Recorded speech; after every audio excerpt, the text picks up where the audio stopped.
like others, I place on record my thanks to the Scottish Parliament staff, particularly in Spice, in supporting the Net Zero Energy and Transport Committee, all the members of the NZEC Committee and Scottish Government officials for their support, and, like others, pleased to hear Lorna Slater make a contribution, and also thank Gillian Martin for her generosity in terms of her time at short notice to work with not just me but many colleagues around the Chamber.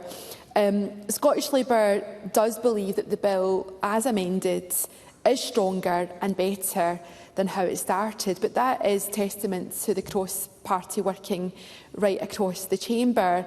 That's why I'm a little surprised that Maurice Golden doesn't seem his usual enthusiastic self today, but perhaps a little bit of tiredness has set in. But I think every part of the Chamber has added to the bill, and I think that is a good thing.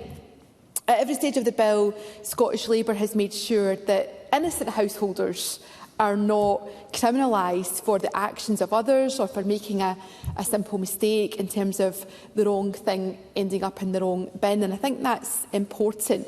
And we've also tried to embed in the whole approach incentivising good behaviour and creating opportunities.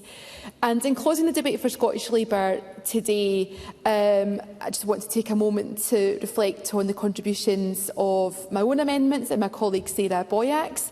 I think they do strengthen the bill, particularly in relation to provisions for due diligence, in relation to human rights, environmental impact, in terms of global supply chains. I think that's really important.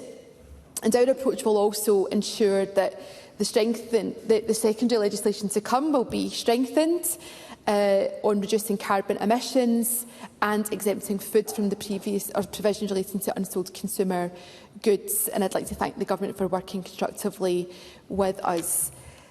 However, we are disappointed in the sense that we would have liked to see the Scottish Government go further to strengthen the bill, particularly around reuse and the just transition, because some stakeholders wanted to see a closer alignment with the Just Transition Principles and the Climate Change Act.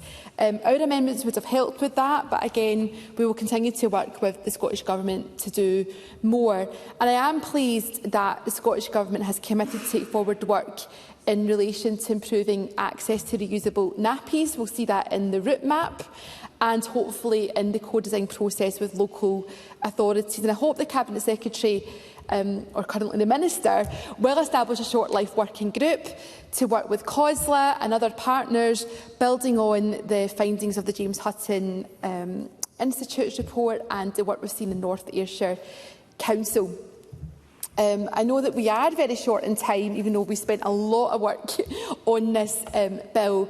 I think it is fair to say that some stakeholders have been concerned that this government wasn't being ambitious enough, because we've just had a debate on the climate emergency, and we are putting faith in the government in terms of circular economy. But we do hope and expect to see real action through the strategy and the route map. And I think it is important to say that we do welcome some of the clarity around funding, but it is about having the right framework, having a fair approach, and also having the right funding, because we need to see our local authorities in particular empowered to take this work forward. I will end, Presiding Officer, with the words not of circular economy guru Maurice Golden today, because he's a bit tired, but Ellen MacArthur, who said, if we could build an economy that would use things rather than use them up, we could build a future. So I hope those words will resonate. That is the opportunity before us to create a new economy where we use rather than use up. I thank the Presiding Officer for her generosity, and I look forward to working with the Minister.